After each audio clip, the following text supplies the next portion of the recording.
23h45 à Kalemi, dans la province du Tanganyika, où le président de la République a donné aujourd'hui l'ouverture, a donné le go pour les travaux de la 11e conférence de gouverneurs. Vous savez que cet organe est institué par la Constitution qui permet au président de la République et ses différents représentants en province de discuter des sujets qui concernent leur fonctionnement. Le président de la République qui est arrivé hier sous la pluie et qui a été plutôt bien accueilli. Ça nous a rappelé d'ailleurs quelques jours pendant la campagne électorale.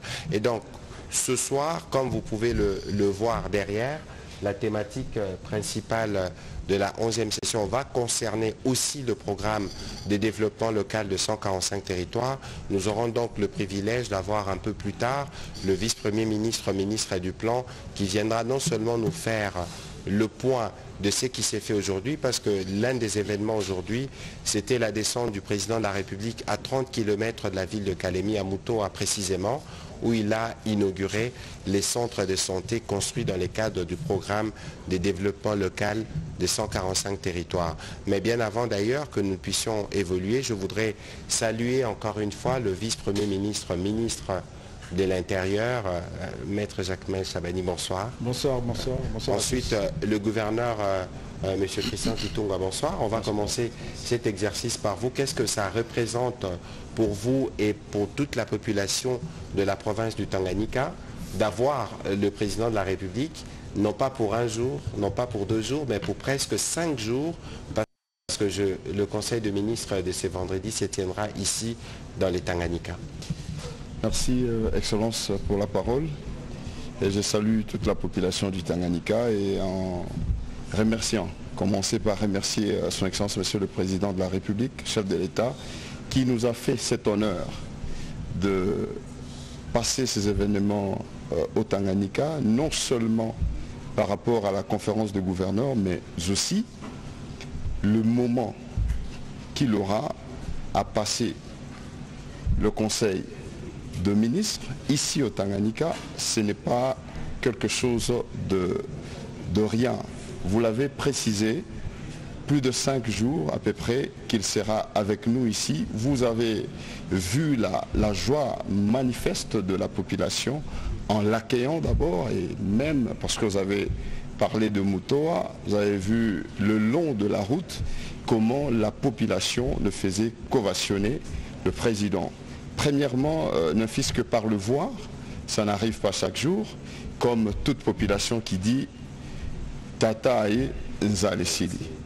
Et donc, le président de la République est là, ça nous donnera l'occasion de le rencontrer quand nous disons nous, population du Tanganyika, toutes les couches confondues, parce qu'il va devoir recevoir les communautés, recevoir la jeunesse, rencontrer toutes les couches, la société civile, ainsi de suite, et cela permettra à ce qu'il puisse palper du doigt de la situation du Tanganyika que nous lui faisons rapport via Son Excellence Monsieur le vice-premier ministre, ministre de l'Intérieur.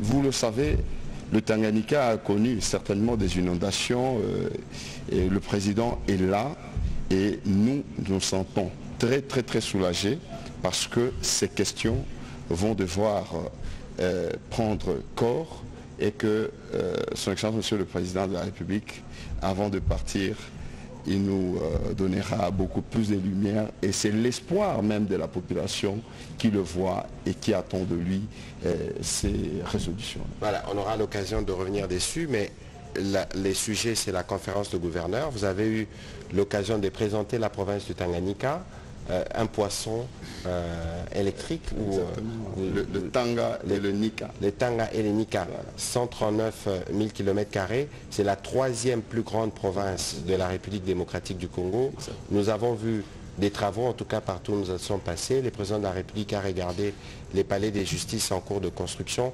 Brièvement, qu'est-ce que vous pouvez nous dire? Parce que vous avez été élu il n'y a pas très longtemps. Comment vous évoluez ici et quels sont plus ou moins les grands projets sur lesquels vous travaillez? Effectivement, vous allez le constater dans le cadre de PDL 145 territoires, parce que c'est aussi le grand thème de la conférence de gouverneurs. Et il y a des réalisations, notamment le palais de la justice, vous avez le centre de santé qui a été réceptionné, au niveau de News où il y a beaucoup d'édifices qui sont en train d'être faits.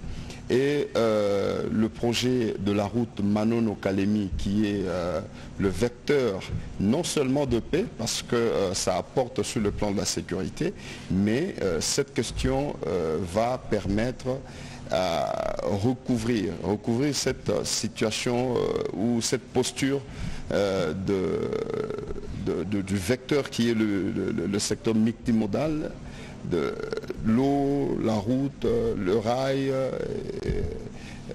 Nous sommes à 125 km de Kigoma en Tanzanie. Et donc cette route-là permettra le développement de la province du Tanganyika. Le projet aujourd'hui, surtout avec la jeunesse qui réclame à l'État de l'emploi, nous au niveau de la province, nous avons commencé par d'abord créer la régie de grands travaux, la régie provinciale de grands travaux qui va non seulement au niveau de la province construire le route, mais construire le route avec le fils du Tanganyika, engagé, formé au niveau de l'emploi, comme le président l'avait dit hier, un paquet parmi c'est son premier engagement. On aura l'occasion de revenir avec vous, monsieur le gouverneur. Monsieur le vice-premier ministre, ministre de l'Intérieur, vous avez travaillé assidûment à la préparation de cette première conférence de gouverneurs post-élection, même si c'est la 11e fois qu'il y a cette réunion, et vous avez choisi la thématique renforcer la gouvernance de province pour assurer la cohésion communautaire, facteur clé de la réussite du programme de développement local de 145 territoires. Monsieur le vice-premier ministre, la question: pourquoi mettre le 145 territoires au centre de cette première grande messe qui réunit à la fois les gouverneurs, le gouvernement et le président de la République? Principalement parce que c'est l'un des programmes phares du président de la République, programme de son premier mandat, qu'il a conjugué en d'autres versions au courant de son deuxième mandat dans les différentes années de ce mandat. Donc c'est un programme qui regroupe toutes les provinces, tous les territoires de la République, qui les amène vers le développement. Et ce qui est l'une des grandes préoccupations non seulement du président de la République, mais aussi des attentes de la population congolaise dans le programme des 145 territoires qui se multiplient sur les différents secteurs de la vie. Il y a eu les infrastructures qu'on a eues dans la première phase, il y a les routes qu'on aura dans la deuxième phase ici, il y a les institutions judiciaires et tout ce qui va avec. Donc c'est un programme extrêmement important pour la gouvernance et la vision politique du président de la République. Il était important qu'on l'implique dans cette grande messe qui est une institution constitutionnelle organisée dans la Constitution à travers l'article 200 de notre Constitution, qui permet à ce que le président de la République ait l'opportunité, accompagné de son gouvernement, de ses ministres, de rencontrer les gestionnaires de nos 26 provinces pour discuter, échanger avec eux sur la gouvernance de la République. Et étant donné que le PDL 145 territoires fait partie de ce qu'on peut appeler le socle du développement traduit, conjugué par le chef de l'État, il était important qu'il l'implique dans la thématique. Et c'est ce qui a été fait au cours de cette 11e session qui devait s'organiser en cette période-ci et qui a, Dieu merci, réussi à s'organiser dans les conditions voulues. Le président de la République tenait à ce qu'elle s'organise cette fois-ci dans la ville de Kalemi, ce qui n'avait pas été possible à la fin de l'année 2023. Donc, avec cette ouverture d'aujourd'hui, les discours qui ont été prononcés et les travaux qui ont commencé, pour nous, c'est une satisfaction. Voilà, Monsieur le Vice-Premier ministre, nous aurons l'occasion de revenir avec vous pour que vous puissiez nous donner quelques éléments d'éclairage parce que les travaux, je rappelle, vont continuer jusqu'à mercredi, mais je voudrais en accord avec la technique écouter... Jusqu'à vendredi, merci plutôt. Nous allons plutôt écouter le Président de la République, ce qu'il a dit tout à l'heure ici à l'occasion de l'ouverture des travaux de la conférence de gouverneurs. Je suis honoré de présider ce jour l'ouverture de la 11e session de la conférence des gouverneurs de province ici à Kalemi, chef-lieu de la province du Tanganyika, conformément aux dispositions de l'article 200 de notre Constitution et des articles 2, 7 et 10 de la loi organique numéro 08/015 du 7 octobre 2008 portant modalité d'organisation et de fonctionnement de la conférence des gouverneurs de province. Je tiens avant tout à exprimer ma sincère gratitude à l'endroit de la population de cette belle province, capitale mondiale du lithium,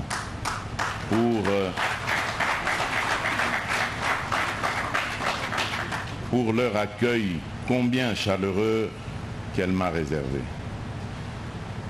La conférence des gouverneurs de province a pour mission constitutionnelle et légale de formuler des avis et des recommandations sur les politiques à adopter et la législation à élaborer au niveau national. Par ce biais, elle contribue non seulement à la consolidation de l'unité nationale, mais également à l'harmonie entre le gouvernement central et les provinces. Elle assure ainsi une compréhension mutuelle des politiques publiques, tant au niveau national qu'au niveau de chaque province. Ce cadre revêt donc une importance majeure car il constitue un espace privilégié pour mesurer l'efficacité de nos stratégies communes en vue de renforcer une collaboration harmonieuse entre l'exécutif national et les gouvernements provinciaux. Il nous offre l'opportunité de nous réunir, de réfléchir ensemble et de proposer des solutions concrètes face aux défis qui entravent le développement harmonieux de nos provinces. Nous avons le devoir, avec bienveillance et vigueur, d'accompagner à la fois les nouveaux et les anciens gouverneurs dans leurs efforts pour assurer une gestion efficace et un développement équilibré de toutes les provinces de la République démocratique du Congo. Voilà, le président de la République qui parle de développement équilibré. Monsieur le vice-premier ministre, je vais me retourner contre vous, je veux me retourner de votre côté parce que lorsque nous avions suivi les présidents de la République aujourd'hui, il a beaucoup parlé de la collaboration au niveau entre les provinces et les assemblées provinciales. Pourquoi avoir choisi spécifiquement pour cette 11e conférence d'associer les présidents des assemblées provinciales à vos travaux? Bon, c'est une indication qui ressort si on fait l'analyse des sessions précédentes. Déjà à la 9e session dans la ville de Mbandaka, le président de la République avait martelé la nécessité de la stabilité de nos provinces. Il avait insisté en s'adressant au gouverneur de province de son inquiétude sur les relations qu'il y avait entre l'exécutif provincial et les assemblées organes de contrôle. À la 10e session qui s'est déroulée à Kinshasa en fin 2023, il avait été sollicité la possibilité de voir participer à la conférence des gouverneurs les présidents ou les bureaux des assemblées provinciales. C'était une sollicitation.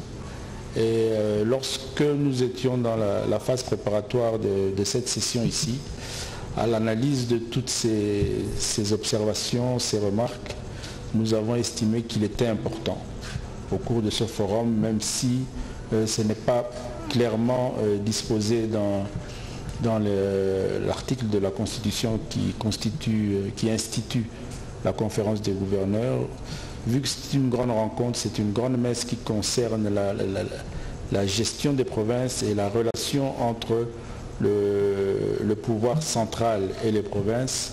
C'est l'unique, d'ailleurs, institué par la Constitution. Nous avons estimé et milité, après consultation avec le président de la République et le Premier ministre, cela a été accordé, que les présidents des assemblées participent à titre en qualité d'observateurs. Et je crois que la journée d'aujourd'hui, qui a été une journée d'échange et d'exposé de certains experts, nous a démontré que c'est quand même une expérience constructive, parce qu'il y a eu des exposés sur les relations entre ces deux organes provinciaux, mais aussi entre les provinces et le gouvernement central, et ça a édifié plus d'une personne. Demain, on va encore continuer avec d'autres exposants et d'autres thématiques, et je crois que ça sera productif et ça va nous amener à arriver à stabiliser d'une certaine manière cette gestion et cet exercice démocratique d'un exécutif, d'un organe de contrôle qui travaille au bénéfice de nos populations. Merci. Nous avons quand même entendu les mémorandums des gouverneurs qui revenaient notamment sur les aspects qui concernent le contrôle parlementaire. Mais bon, on va prendre quelques questions pour vous, Monsieur le Vice-Premier ministre, parce que vous êtes encore au four au moulin, justement, dans les cadres de ces travaux dont vous avez la coordination. On va commencer par une question de Messieurs Bienvenu Bakoumania, et puis nous prendrons Mathias Makolovera de la RTNC Tanganyika. Bonsoir, Monsieur le Vice-Premier ministre. Généralement, les gouverneurs des provinces adressent des motions de soutien au chef de l'État. Et aujourd'hui, il y a eu un fait nouveau. Les gouverneurs ont formulé une motion d'adhésion à la réforme de la Constitution. Est-ce que la conférence des gouverneurs était les lieux indiqués pour pareille déclaration? Bon, de principe, de telles activités, que ce soit au niveau national, même dans les organisations de la société civile, mais aussi au niveau international, il y a toujours une phase où il y a une motion particulière des participants qui vont dans une direction donnée selon la thématique de la conférence ou même l'actualité. Ici, si vous faites bien attention à cette mention, elle est revenue sur plusieurs faits en soutien au président de la République par rapport à son action. Ils l'ont soutenu par rapport à son action sur la défense de l'intégrité nationale. Je crois que c'est aussi un fait qu'il ne faut pas négliger. Ils l'ont soutenu par rapport à sa gouvernance aussi. Mais l'actualité nationale retient aussi la problématique du débat sur la révision de la Constitution. Donc ce sont des citoyens congolais qui ont des responsabilités dans la gestion de la République.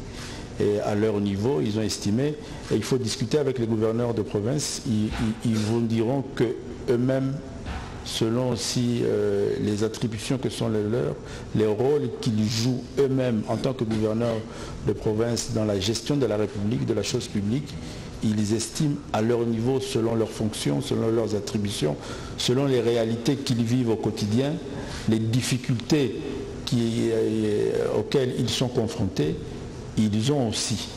Et je crois que le jour où, si on a bien suivi leur déclaration, le jour où le président mettra en place cette commission scientifique qui va réfléchir au bénéfice du souverain primaire de la population congolaise, qui va réfléchir sur cette problématique de révision, où on parle maintenant aussi de changement de la Constitution, je suis convaincu que les gouverneurs, les territoriaux viendront aussi avec leurs observations, leurs désiderata, parce qu'ils ont constaté qu'au jour, au fur et à mesure de leur travail, ils sont face à des difficultés dues au texte dû aux lois, dû à la Constitution de notre République, à laquelle ils aspirent, je m'excuse, à certains changements, et ça c'est légitime.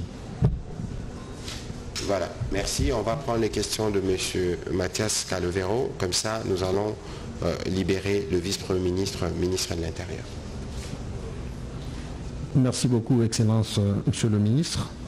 Monsieur le vice-premier ministre, le gouverneur de province, dans leur mémorandum, ont soulevé également la question des conseillers communaux, qui devient une question très épineuse.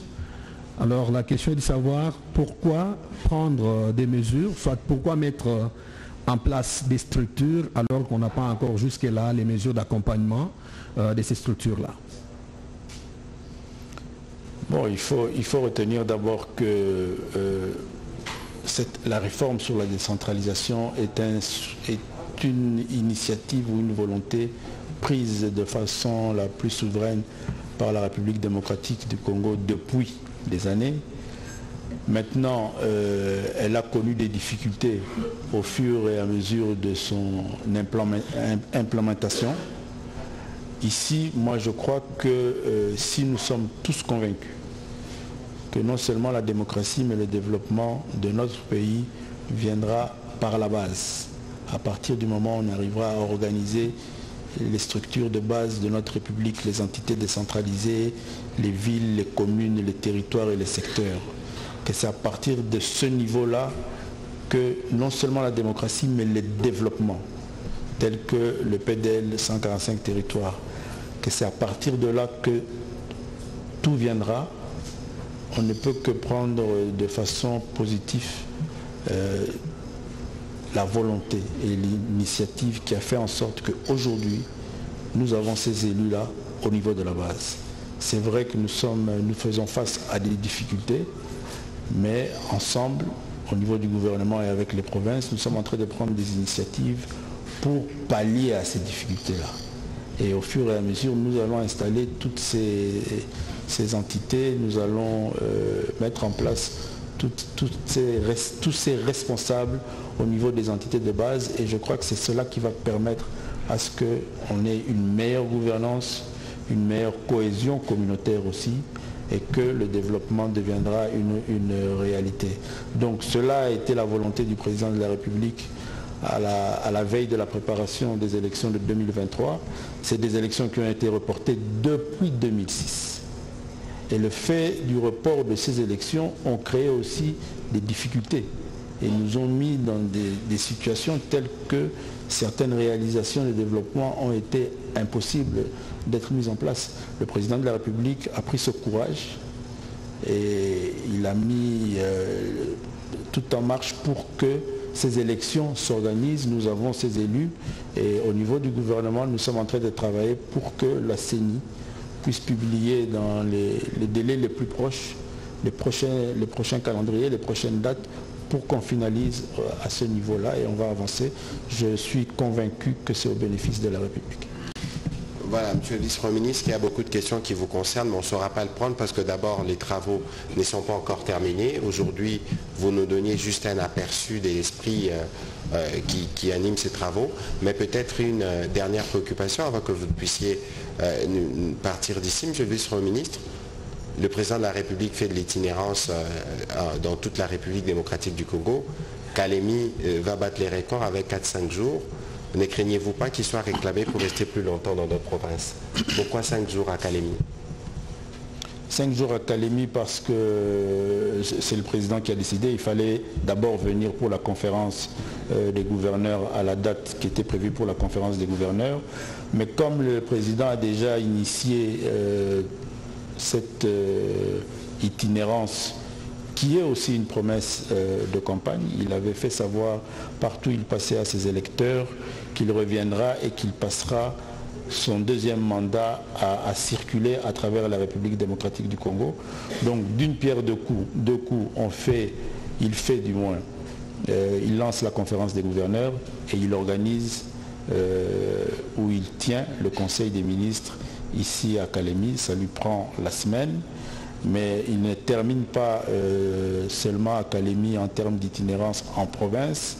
il faut annoncer à vos téléspectateurs que le président de la République sera ce week-end à Isiro et à Bouta. À Isiro pour la messe du centenaire de la Sainte Anouarite et à Bouta pour une visite de salutations et de courtoisie à la population de Bouta comme ses proches. Et le mois de décembre, il a encore 2 visites en province qui seront très bientôt annoncées avec 2 conseils de ministres en province si tout va bien. Voilà, merci beaucoup Monsieur le Vice-Premier ministre de votre disponibilité. Apparemment il y a une question. Ben, allez-y rapidement aussi, le Vice-Premier ministre Desroches. Merci en tout cas Monsieur le Vice-Premier ministre, ministre en charge de l'Intérieur. Dans le mémorandum des gouverneurs lus, il y a aussi cet aspect de la relation entre gouvernement provincial et assemblée provinciale, notamment avec ce qu'ils ont qualifié entre des chantages que font les députés provinciaux aux gouverneurs des provinces. Alors ma question est de savoir, qu'est-ce que vous pensez de cette situation? Est-ce que vous pensez que suffisamment Assemblée provinciale, gouvernements provinciaux ont aidé les provinces à renforcer la cohésion ou à développer? Et qu'est-ce que vous en pensez finalement pour la suite dans l'idée des discussions de la modification ou du changement de la Constitution? Une question au gouverneur de la province qui accueille le président de la République ainsi que sa délégation, tous les gouverneurs des provinces. Ça va faire 100 jours depuis que vous êtes à la tête de la province de Tanganyika. Quelles sont les grandes actions que vous avez déjà menées jusque-là, les bases que vous avez posées? Puisque nous, en venant d'ici, on a failli être lynchés par un groupe d'individus. On nous a dit que c'était des badauds. Oui, en arrivant au gouvernorat, c'était vers après 21h. Sécuritairement parlant, comment se présente la situation au sein de la province de Tanganyika? Voilà, on prendra les réponses du vice-premier ministre et le gouverneur pourra répondre plus tard parce que nous allons entamer la deuxième partie avec le vice-premier ministre, ministre du Plan. Monsieur le vice-premier ministre, allez-y pour cette question bonus. Oui, pour Madame Rachel, je crois que bon, c'est tout à fait normal que les gouverneurs de province ont cette attitude de mal appréhender le rôle de l'Assemblée provinciale, mais il faut savoir ce que l'on veut. Je crois que tous ensemble dans ce pays, depuis les pères de l'indépendance, nous nous battons pour faire de la République démocratique du Congo, de notre pays, un État démocratique. Et le choix qui a été fait à la lecture des textes qui régissent notre pays, les assemblées sont des organes de contrôle. Et c'est ça la démocratie. C'est-à-dire c'est un exercice de redevabilité. Et par moments, lorsque vous êtes gestionnaire, ça apparaît comme des pressions, ça apparaît comme des embêtements. Mais c'est ce que veut notre système de gestion de notre territoire, de nos provinces. Et je suis très satisfait de la façon dont la conférence s'organise. Parce que après leurs exposés, après le développement de leur mémo, ils ont eu l'avantage d'auditionner des personnalités, des professeurs d'université qui ont développé des thématiques des relations entre les organes, l'organe de gestion et l'organe de contrôle au niveau des provinces, l'organe de gestion et le gouvernement central, les relations. Ils ont eu l'honneur d'avoir le maître en droit administratif, l'un des maîtres en République démocratique du Congo, le professeur Bundao.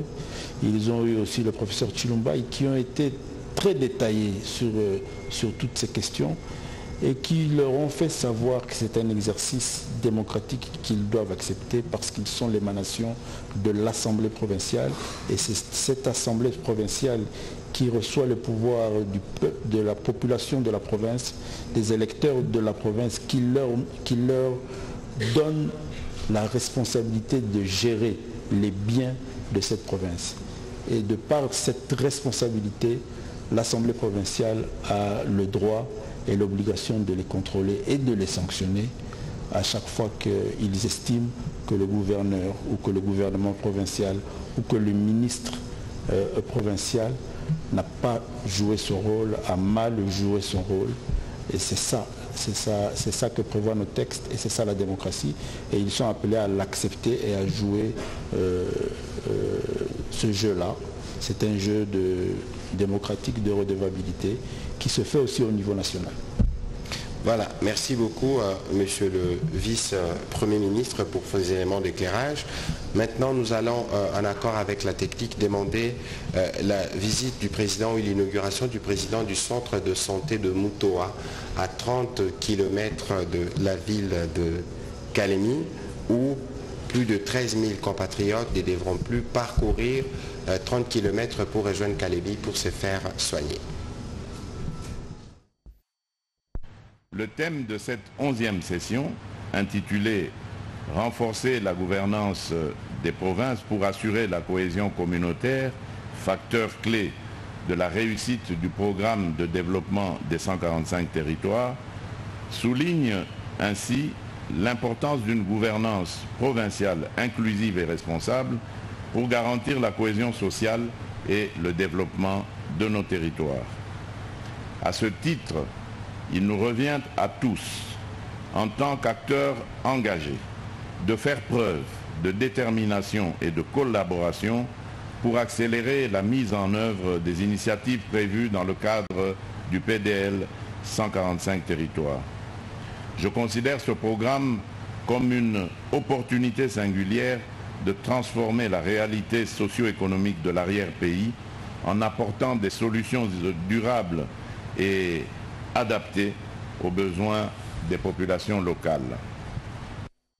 Voilà, c'était donc le président de la République qui revenait dans son discours sur la partie qui concernait les 145 territoires. Nous aurons donc l'occasion de revenir sur les images d'illustration de Mutoa. Le temps d'accueillir le vice-premier ministre, ministre du Plan, M. Guylaine Yembo. Bonsoir, monsieur le vice-premier ministre. Bonsoir, monsieur le ministre. Vous êtes donc dans la suite du président de la République parce que dans cette conférence de gouverneurs, les sujets, c'est aussi les 145 territoires. Alors, les gouverneurs ont été récemment élus. Comment comptez-vous justement impliquer les gouverneurs qui sont arrivés dans cet ambitieux programme qui touche, je rappelle, en même temps, tous les 4 coins de la République démocratique du Congo? Oui, bonsoir messieurs et messieurs, dames les journalistes.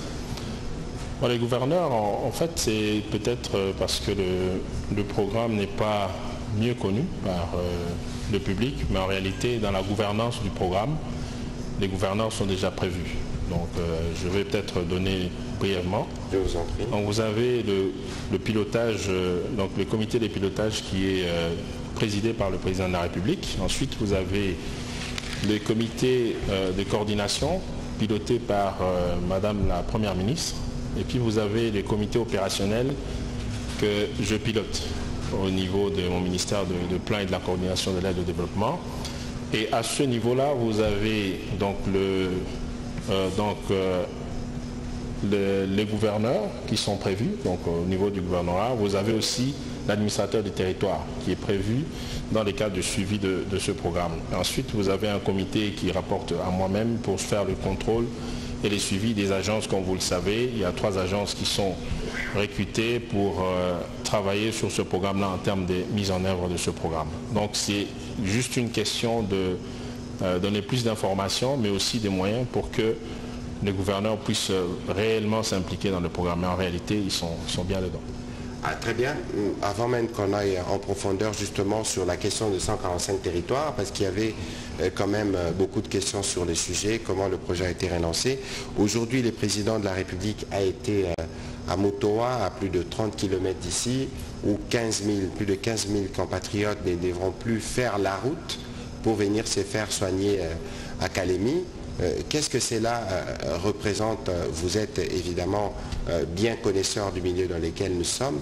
Qu'est-ce que cela représente pour ces populations de voir le président de la République donner vie à un tel projet?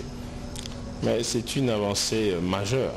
Et il faut savoir que Tanganyika a eu cette chance d'avoir le président de la République inauguré les centres de santé avec l'équipement qui n'était pas prévu au départ. Parce qu'au départ, il était prévu une sorte d'équipement dispensaire. Mais là, nous avons des petits hôpitaux que nous allons avoir dans tous les territoires. C'est-à-dire que au moins 80% de solutions pourront être trouvées déjà au niveau des territoires. Parce que comme vous le savez, nous avons déjà des problèmes d'enclavement dans notre territoire au niveau national. Et donc l'idée, et c'était cette discussion que nous avons eue au niveau du comité opérationnel avec le ministre de la Santé qui a donné cette suggestion pour que nous puissions avoir carrément des petits hôpitaux pour résoudre des gros problèmes déjà à ce niveau-là et éviter à ce qu'on puisse renvoyer les gens en sachant que nous n'avons pas suffisamment de routes pour l'instant.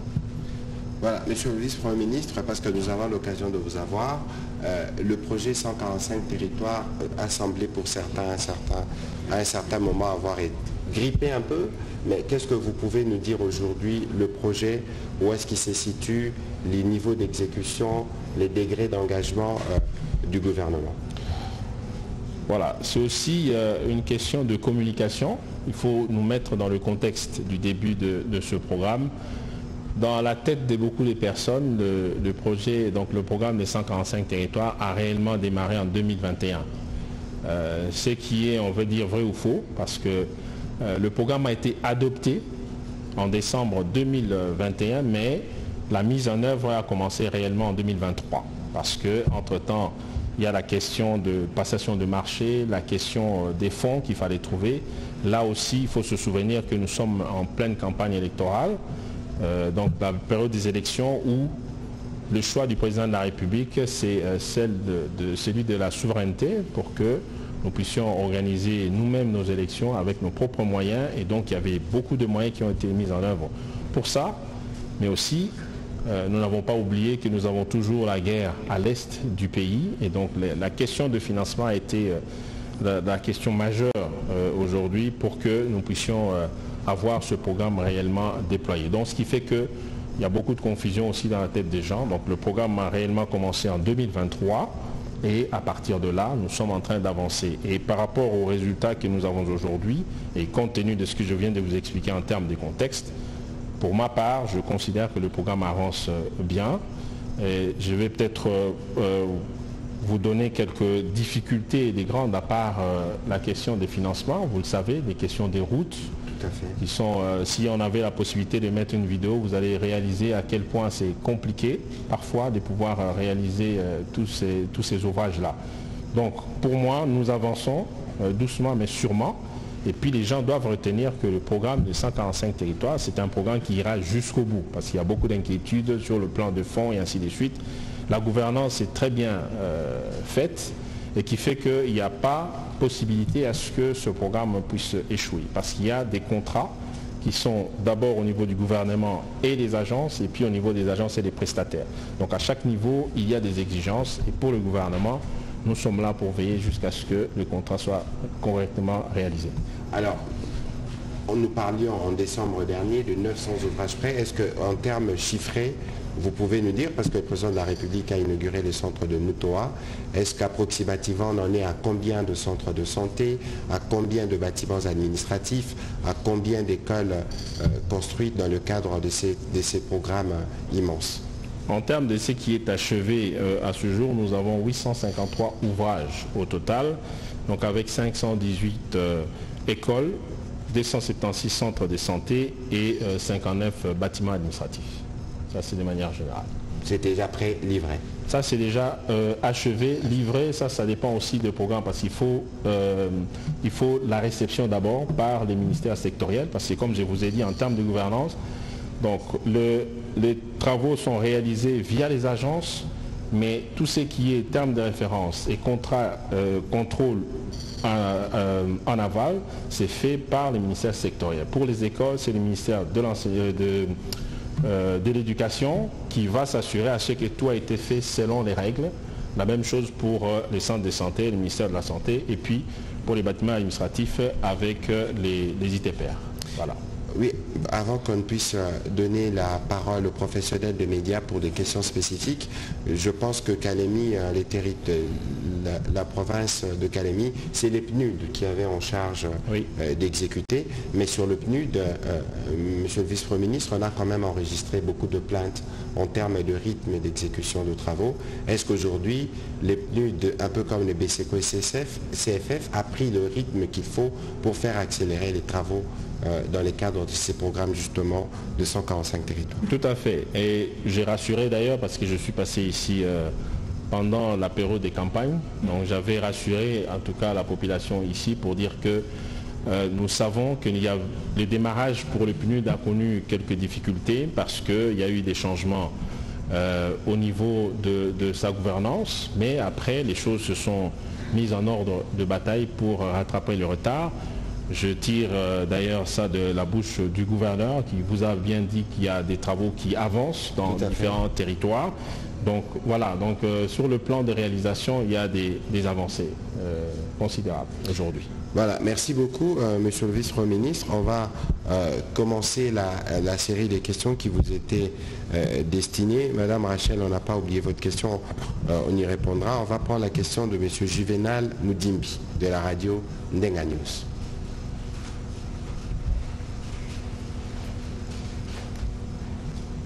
Merci, monsieur le ministre. Ma question, c'est d'abord au vice-premier ministre sur le PDF 145 territoires. Aujourd'hui, quels sont les mécanismes mis en place pour garantir que tous les territoires, y compris ceux qui sont actuellement sous occupation des rebelles, puissent bénéficier de ce programme ambitieux? Et peut-être une dernière question au gouverneur de la province du Tanganyika. Aujourd'hui, vous êtes signataire de la motion d'adhésion à la révision constitutionnelle. Avez-vous pris en compte l'avis de la population que vous représentez sur cette question que le chef de l'État lui-même a souligné qu'il va écouter la population? Merci. On va commencer par le vice-premier ministre. Oui, merci pour la question. L'assurance, mais l'assurance est déjà dans la définition du programme lui-même. Donc il est clair que c'est un programme qui se réalise en concomitance dans tous les 145 territoires. Et là où les travaux n'ont pas commencé, donc il y a des explications par rapport à ça. Donc par exemple pour toute la partie réalisée par le PNUD, donc nous savons aujourd'hui qu'il y avait 133 ouvrages qui n'avaient pas démarré, tout simplement parce que les fonds n'étaient pas complets. Parce que dans leur gouvernance des projets, donc il faut que l'argent soit décaissé totalement pour qu'ils puissent entamer tous les travaux. Cela n'était pas le cas, mais aujourd'hui, la partie qui est restée a été débloquée, donc ils sont en train de travailler sur les appels d'offres pour entamer les 133 ouvrages qui restaient. De même, pour CFF, BCECO, donc pour leur partie, il y a quelques ouvrages, mais pas beaucoup, qui soit ont démarré et ont été arrêtés compte tenu des problèmes des sites ou d'autres difficultés, parce que vous devez savoir aussi dans certains villages il y a des difficultés parce que peut-être il y a la communauté qui ne se met pas d'accord sur là où on va réaliser le site. Donc il y a des petits soucis, mais pour ce qui est de l'assurance, ça je peux vous garantir que le programme est fait de telle sorte que tous les territoires pourront recevoir les ouvrages tels que prévus dans le programme. Merci beaucoup. Sur l'autre aspect de la question, ce n'est pas le sujet principal, parce qu'il ne faudrait pas que nous nous perdions. Nous sommes en conférence de gouverneurs, on parle de 145 territoires. Une motion a été faite, le vice-premier ministre y a répondu. Le président de la République sur ce sujet, il est clair, une commission sera mise en place, des propositions seront faites. C'est en ce moment-là que le peuple pourra évidemment donner son avis. Donc je voudrais rappeler cela pour que nous puissions continuer en tout cas les échanges sur les sujets principaux. Peut-être que le gouverneur... Vous dites la motion de... Non, c'était une question qui concernait les gouverneurs justement sur la problématique de la révision. Peut-être que si vous avez un petit commentaire, vous pouvez y aller. Sinon, on va prendre une autre question. Effectivement, sauf s'il faut reprendre la question de Madame Rachel aussi, je ne sais pas. Allez-y. Voilà. Sur la question de Madame Rachel et quelles sont les grandes actions déjà réalisées. Donc aujourd'hui sur le plan sécuritaire, parce que vous l'avez souligné, effectivement c'était une situation très dégradée. Et quand on parle de l'insécurité, mais aujourd'hui moi je peux par contre vous parler de la criminalité urbaine.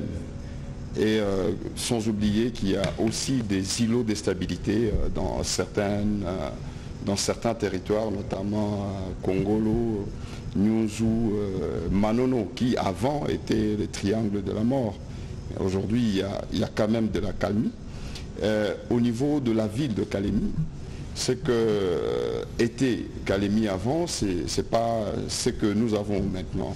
Et vous avez un gouverneur devant vous qui ne dort presque pas parce que nous faisons nous-mêmes la patrouille la nuit, accompagnant certainement la police et l'armée qui vient en appui. Donc on est chaque jour sur terrain la nuit. On travaille au bureau le jour et la nuit on est sur terrain. Et cela a apporté des résultats et qui a donné de la calmie. Vous avez sans doute suivi que certains des officiers ont été interpellés et présentés devant la justice. Un groupe de badauds, parce que vous l'avez dit, c'est un verre à moitié plein, à moitié vide. La sécurité, c'est une question qui arrive comme une maladie, mais pour traiter, ça prend un peu du temps. Mais les déviants ne manquent pas pour que vous vous retrouvez dans cette situation, comme vous l'avez dit. Mais la situation sécuritaire au niveau de Kalemi ainsi que la province entière, elle est relativement calme. Par rapport aux grandes actions que nous avons déjà entamées ou réalisées, j'aimerais rappeler que nous avons pris la province à une période très critique. Cela ne nous épargne pas de pouvoir mener des actions. Et vous allez vous souvenir qu'à un certain moment, ici à Kalemi, la province ou la ville de Kalemi était divisée en deux, avec les inondations qui nous ont causé de problèmes et les gens, la population traversée par des pirogues pour rejoindre la colline d'État et tout consort. Quand vous sortez au niveau du pont Lukuga, vous allez voir qu'il y a une tronçon en terre battue. Cette portion de terre-là, cette portion de route, c'était avec de pirogues que la population traversait avec. Et donc la route était pratiquement en lambeaux. Nous sommes intervenus très rapidement. Et aujourd'hui, nous nous sommes focalisés dans le cadre d'abord de renforcement de capacité de mobilisation de nos recettes, parce que pour mener des actions, il faudrait avoir une trésorerie adéquate qui répondra aux besoins certainement de la population. Et je vous rassure qu'aujourd'hui, nous avons triplé les recettes, ce qui nous permet d'ailleurs, parce que je l'ai dit dans mon introduction, que nous avons créé la régie provinciale des grands travaux, qui va acquérir ses propres matériels, ses propres ateliers, et nous allons faire nos propres routes. Et d'ici quelques semaines, nous allons lancer les travaux des 12 km déjà presque profinés dans la ville de Kalemi. Et, je vous épargne des détails des tronçons, mais nous allons lancer 12 km. Nous avons, par notre billet bien sûr, renforcé, je l'ai dit, la capacité de mobilisation de recettes, parce que nous avions en son temps la sous-direction de la DGDA. Et la province du Tanganyika était devenue comme une sous-province, parce qu'au niveau de la douane, il fallait demander l'autorisation à Lubumbashi, le directeur provincial de Lubumbashi, qui devait diriger. Nous avons mené une démarche auprès du DG de la DGDA, que je salue d'ailleurs, qui a répondu positivement, et nous avons une direction provinciale de la DGDA. Nous avons créé la fonction publique provinciale parce que au niveau de la régie, chaque gouverneur qui est arrivé a mené ses gens, chacun avec son expérience, et cela perturbé. Par moment, certains ont été formés avec le moyen de l'État au niveau de la régie, mais quand un gouverneur arrive, tout le monde part et il amène d'autres personnes. Et donc nous créons une nouvelle dynamique en installant la fonction publique provinciale qui permettra à ce que les institutions soient fortes avec des agents rassurés, matriculés et qui subiront une formation, et cette fois-là permettra à ce qu'au niveau de la régie, au niveau de la province, que nous ayons une stabilité. Voilà un peu en gros ce que nous pouvons souligner pour ne pas prendre beaucoup de temps. Voilà, merci Monsieur le Gouverneur. On va revenir sur les 145 territoires parce que c'était les sujets du jour. On va prendre les questions de Monsieur Oscar Mbalkaï.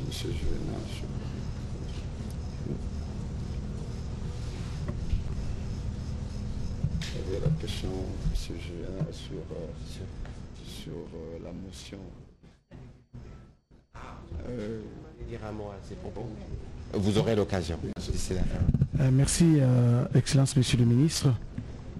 J'ai une petite question. Bon, celle qui était destinée au VPM du plan a été vidée parce que l'une des agences d'exécution, notamment le PNUD, le ministre Mouyaya a posé cette question sur les rythmes du travail. Vous avez vous-même parlé de voies d'accès qui ont posé beaucoup de problèmes dans la réalisation des ouvrages.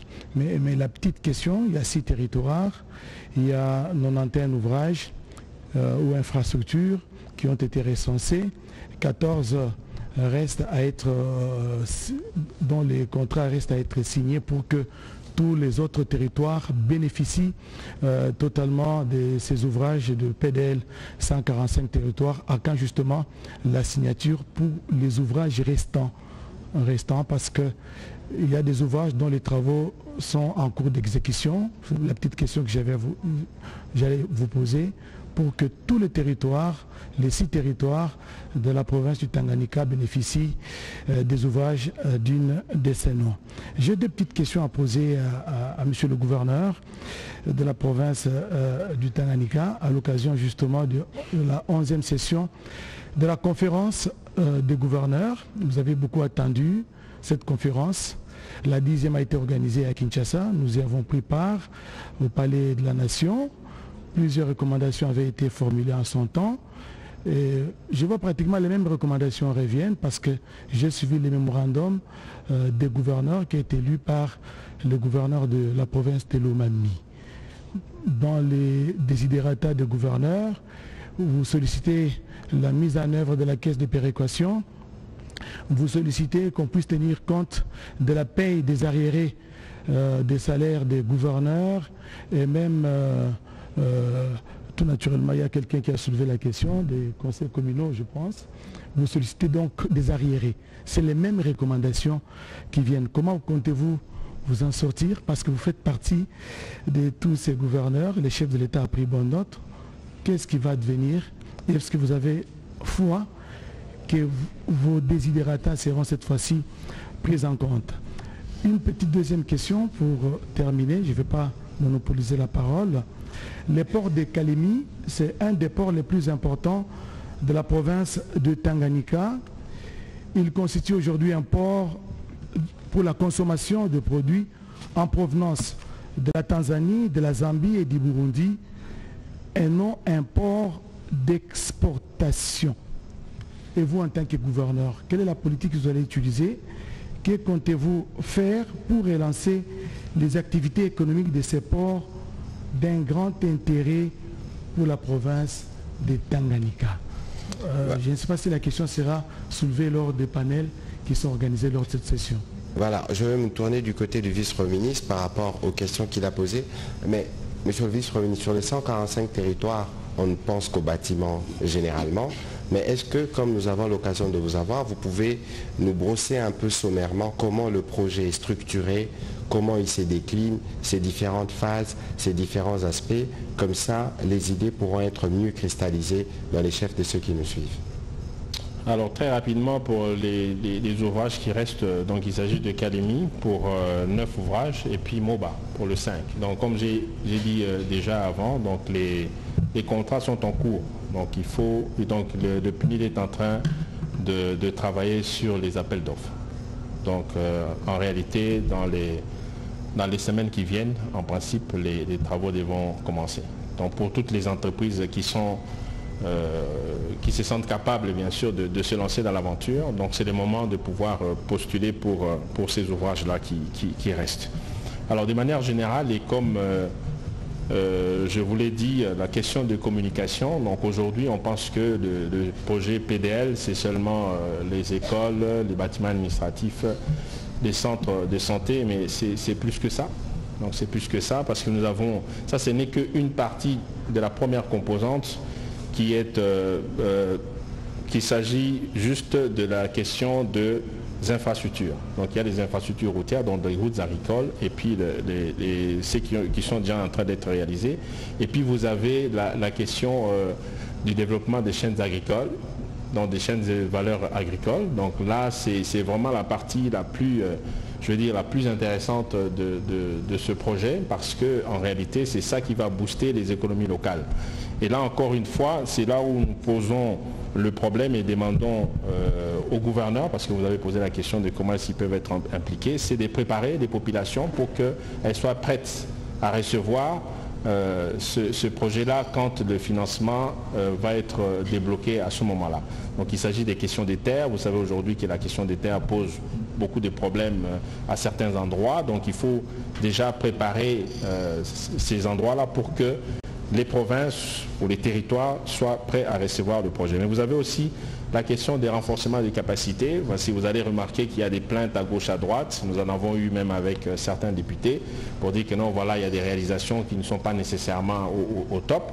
Mais là aussi, c'est une politique qui est assumée parce que le président de la République veut à ce que ce soit les enfants de ce pays qui puissent réaliser tous ces projets-là.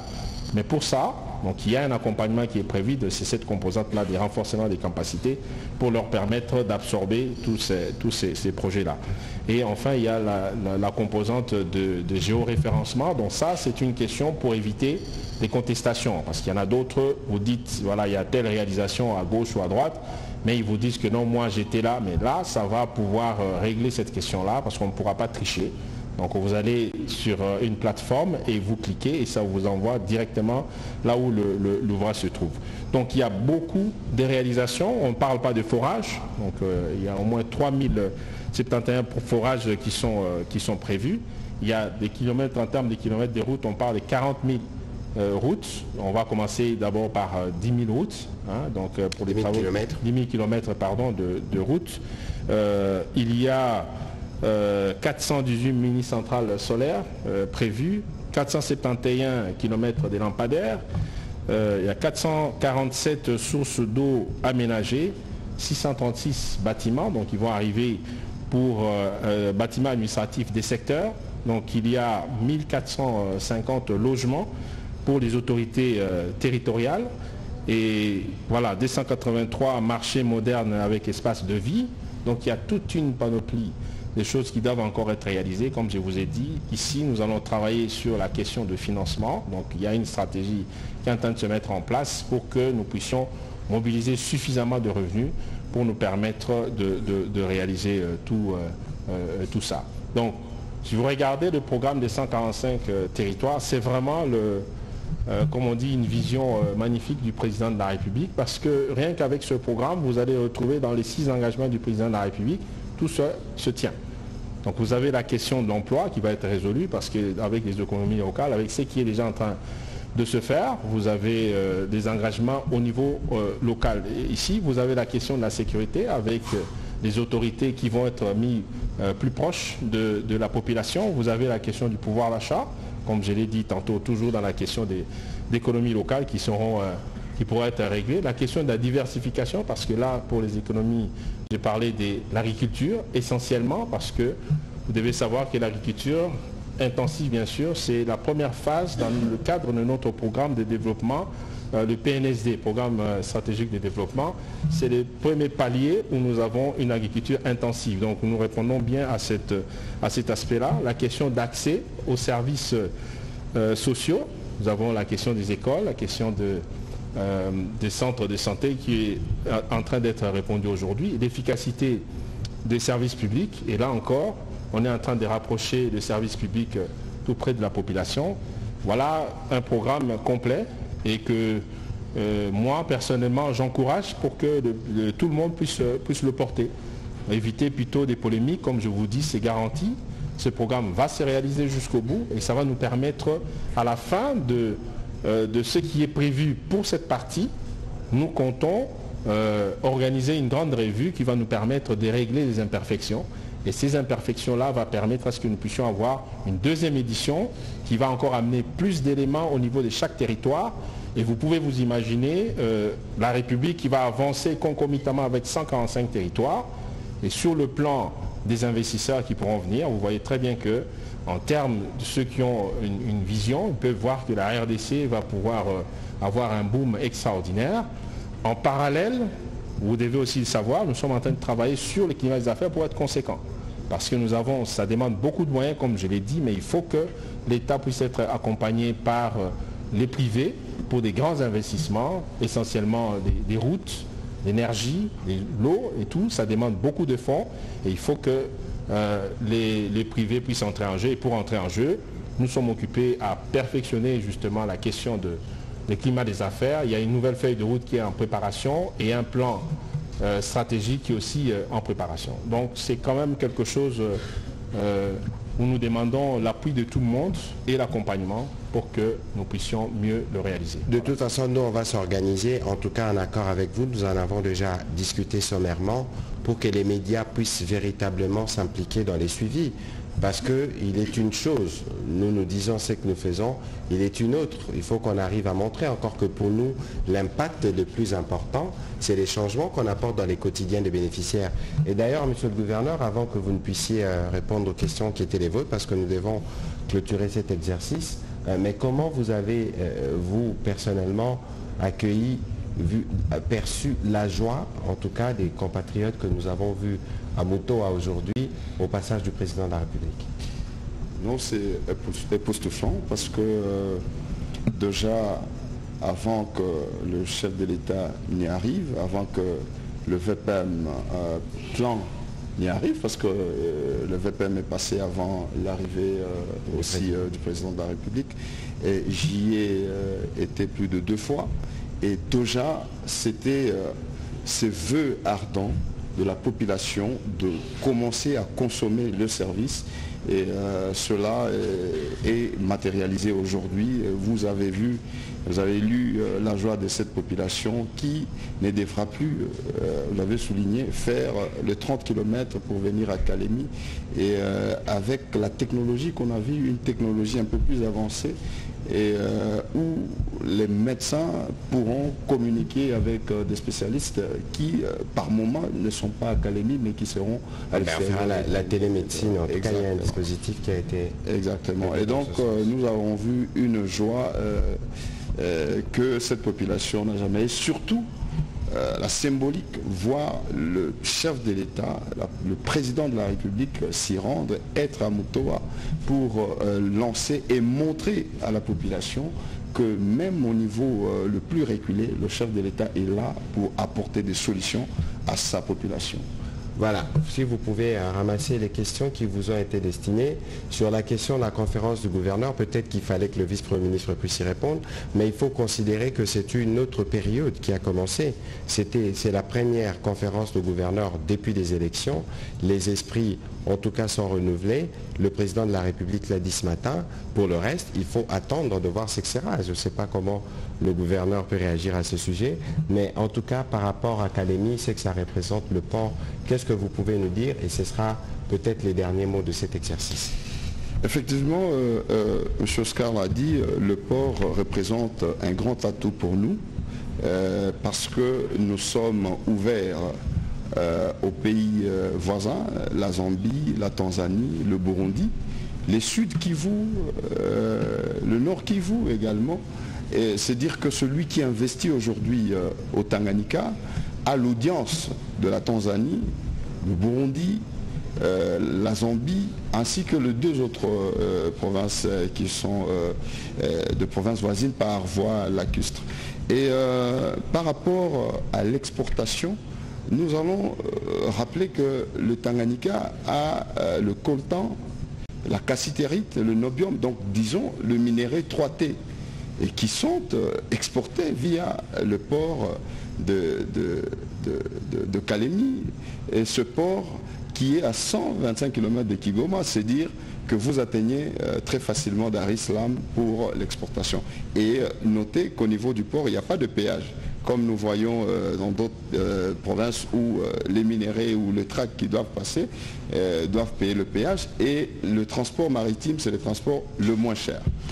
Aujourd'hui, nous avons une nouvelle donne avec la société Manono Lithium qui vient d'avoir ou d'acquérir le permis d'exploitation et qui va commencer la construction d'une usine de transformation de lithium, et que le mot qui est où le président de la République l'a souligné, le Tanganyika, la capitale de lithium, c'est dire que va prendre sa forme, dans le sens de dire la transformation de lithium, parce que la transition écologique aujourd'hui qui est à la une au niveau mondial, on ne peut pas parler de transition écologique sans parler du Tanganyika, parce que partout au monde, la concentration de lithium du Tanganyika est plus de 6%, c'est qu'on ne retrouve pas au monde.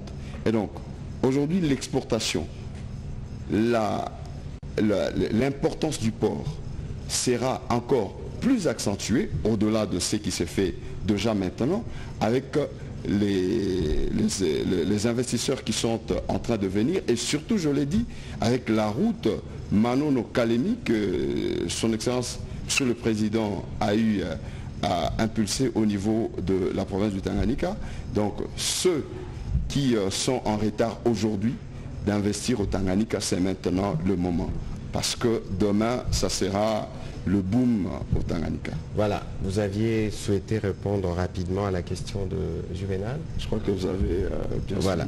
Voilà, je crois que c'est par ici qu'on va terminer cet exercice pour vous permettre de retourner, même si le gouverneur nous a rassurés sur la sécurité, mais il est presque 1h du matin à Kalemi.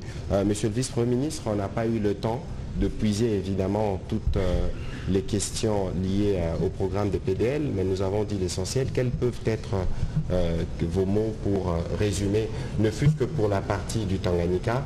Nous aurons d'autres cadres, nous pourrons aller un peu plus en profondeur sur l'évolution de ce projet. Oui, demain il y aura l'opportunité, parce que je serai au panel ici, donc pour présenter le programme tel qu'il a été conçu. Mais ce que je voulais dire, c'est encore une fois rassurer. Il faut savoir que c'est un programme qui est formulé de manière aussi particulière, c'est qu'on part de la base, c'est qu'il y a eu une consultation voulue par le président de la République pour que la population puisse faire des propositions et adhérer à ce projet. La preuve, c'est que si vous regardez en termes d'accueil, c'est un programme qui est très bien accueilli. Tout à fait. Et ici, comme j'ai dit, au Tanganyika, c'est pour rassurer la population, pour dire que ces ouvrages seront bel et bien réalisés et donc ils peuvent être apaisés. Et donc nous sommes derrière le PNUD pour le pousser à pouvoir nous donner des résultats le plus rapidement possible et que nous puissions passer à d'autres phases qui sont déjà prévues et annoncées comme je viens de le faire. Merci, Monsieur le Gouverneur. Un dernier mot?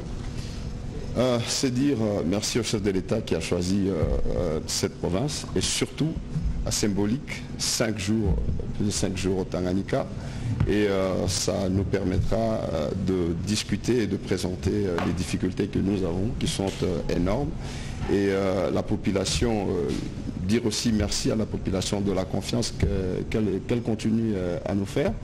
Et merci parce qu'ils ont très bien accueilli le chef de l'État dans sa province. Sous la pluie, il fallait le faire. Sous la pluie, effectivement. Nous l'avons vécu aussi pendant la campagne électorale lorsque nous avions eu le privilège de l'accompagner. Mesdames et messieurs de la presse, merci de votre disponibilité. Peut-être qu'en fonction de l'agenda, on pourra revenir pour un dernier exercice. Kalemi, c'est une nouvelle étape dans l'itinérance du président de la République. Et considérez que la capitale, pour le temps que le président de la République est là, la capitale se trouve ici. Tous les gouvernements y sera vendredi et tout l'état-major y est.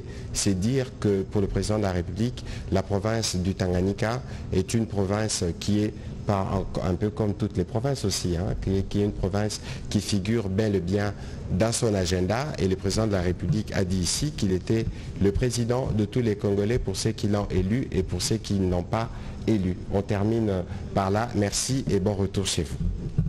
Merci.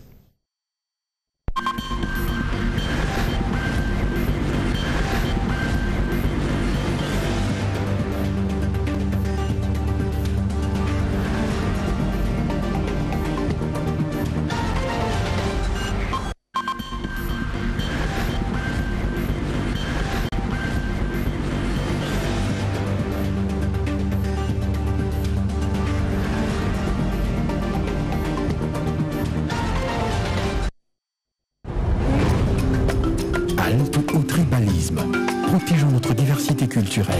Notre Congo, toujours liboqué. Bomoko.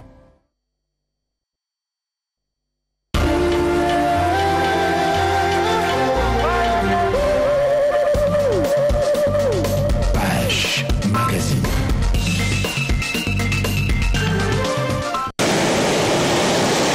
À Kalemi, dans la province du Tanganyika, au siège de l'Action pour la rupture et le développement ARDEV, les militants se sont mobilisés dès les petites heures du matin pour accueillir